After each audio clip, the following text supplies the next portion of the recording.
Aujourd'hui, nous allons parler de deux sujets passionnants, la prise de confiance en soi et la prise de parole en public.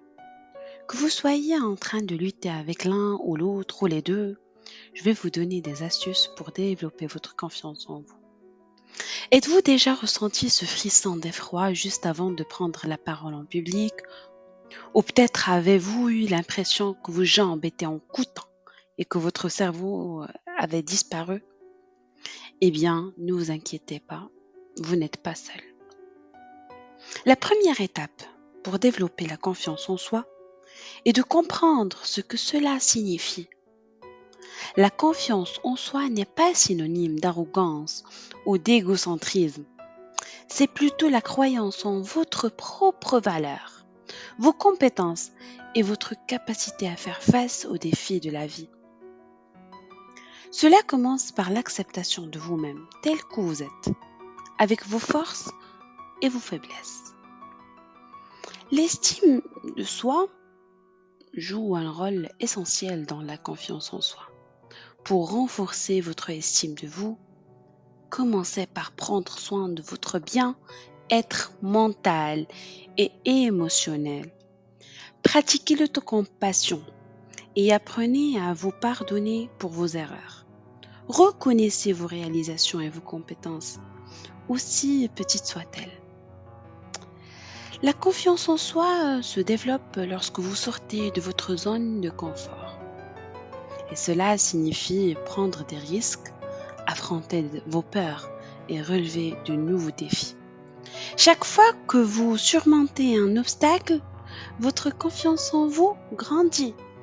Alors, osez essayer de nouvelles choses et ne craignez pas l'échec, car il fait partie du chemin vers la confiance en soi. Évidemment, votre environnement joue un rôle majeur dans votre confiance en vous. Entourez-vous de personnes qui vous soutiennent et vous encouragent. Évitez les personnes négatives et toxiques qui sapent votre confiance.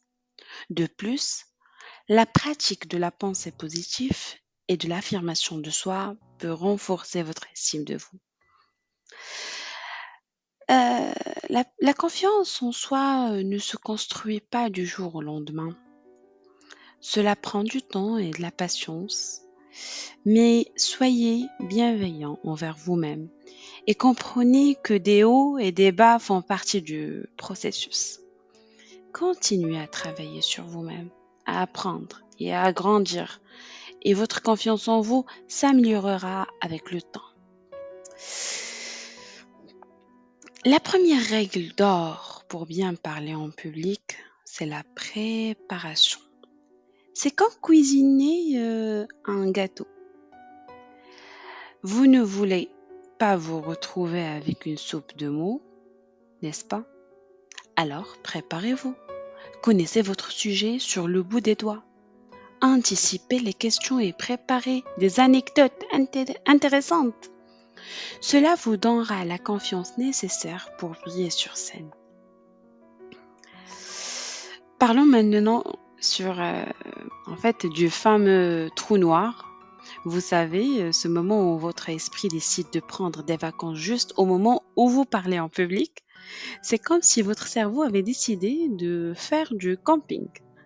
Mais sans vous, pas de panique. Même les meilleurs orateurs ont des trous noirs. La prochaine fois que cela vous arrive, souriez, faites une blague légère et continuez. Personne ne le remarquera, je vous le promets. Maintenant, parlons de l'art de la communication non verbale. Votre langage corporel parle souvent plus fort que vos mots. Alors, tenez-vous droit, faites preuve d'assurance, utilisez des gestes naturels et gardez un contact visuel avec votre auditoire. Vous voulez paraître confiant même si au fond vous demandez au diable sans passer vos genoux. Ah, le trac. C'est comme avoir un petit hamster hyperactif dans l'estomac. Vous pouvez sentir ces papillons qui battent des ailes, mais vous ne pouvez pas les voir. La prochaine fois que vous vous sentez nerveux, rappelez-vous que même les orateurs les plus expérimentés ont ressenti la même chose. C'est normal. L'important, c'est de transformer ces papillons en oiseaux majestueux qui vous portent vers le succès. Enfin, la pratique est la clé. Plus vous pratiquez, plus vous serez à l'aise en parlant en public. N'hésitez pas à répéter votre discours devant le miroir, devant des amis ou même devant votre animal de compagnie. Et soyez prête à vous adapter à votre public. L'humour fonctionne toujours bien, mais assurez-vous qu'il est approprié à votre auditoire. Vous ne voulez pas que votre blague sur les hamsters hyperactifs tombe à plat. Voilà, vous avez maintenant les clés pour briller en public tout en ayant un peu de plaisir. N'oubliez pas, même les orateurs les plus charismatiques ont commencé quelque part. Alors respirez profondément, souriez et conquérez la scène avec votre éclat unique. Si vous avez aimé cette vidéo, n'hésitez pas à liker, à la partager et à vous abonner pour plus de conseils amusants et pratiques. Merci de m'avoir rejoint aujourd'hui et que votre prochaine prise de parole soit tout simplement épique. À bientôt!